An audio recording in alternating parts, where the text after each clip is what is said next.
So can you tell me a little bit about what you do exactly? I teach raw food classes, raw chocolate and raw fermentation throughout the UK, a little bit in Europe and in the States. Wow, how long have you been doing that for? It's been about 4 years that we've been teaching, that I've been doing the chocolate class. The fermentation class is more like 1.5 years, and I've got some ebooks coming up as well. Fabulous. Yeah. What's your speciality? Chocolate. Tell me a bit about chocolate. It's a gateway food, I think, for people who are not used to eating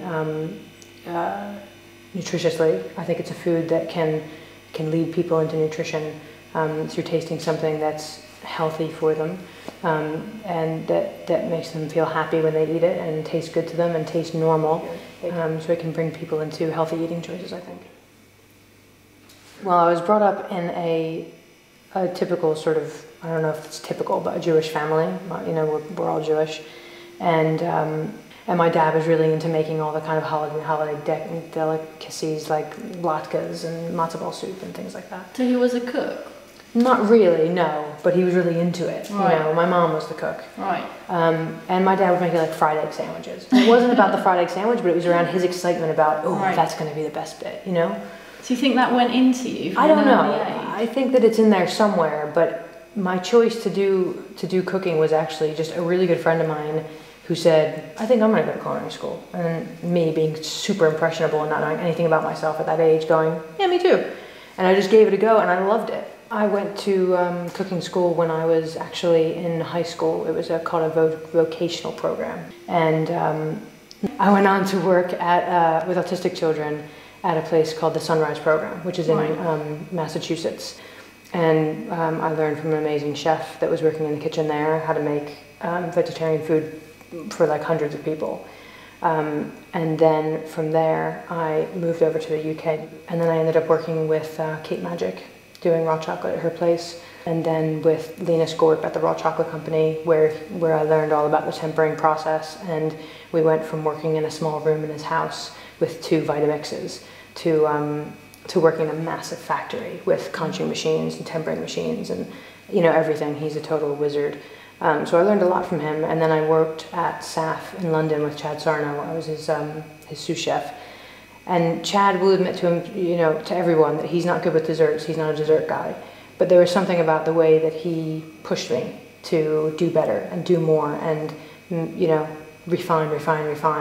He didn't know anything about what I was doing or how I would even do it, but he just knew how to get me to emerge.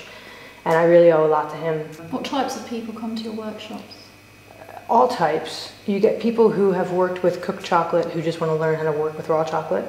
And then you get people who have done raw food for a long time and who have tinkered with making raw chocolate with coconut oil and things like that, and it hasn't worked and they don't understand why. And they want to learn how to make proper chocolate from a professional. But everyone that comes to the class is driven and excited, and it's very inspiring to teach these people, and especially to see their journey through how they take their passion, their personal passion and inspiration and creativity, and put it into their own chocolate. That's the most exciting part of it.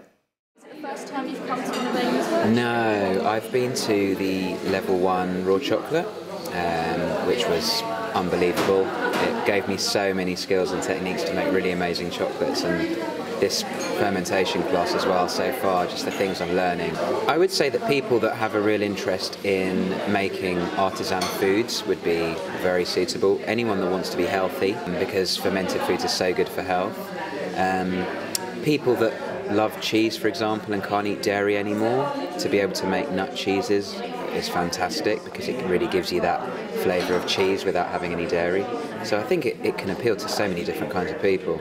Actually, I teach raw vegan food back home, and I've done different classes, but I haven't done the fermentation yet, so I needed to specialize in that, and yeah, so I'm very happy to be here because of that.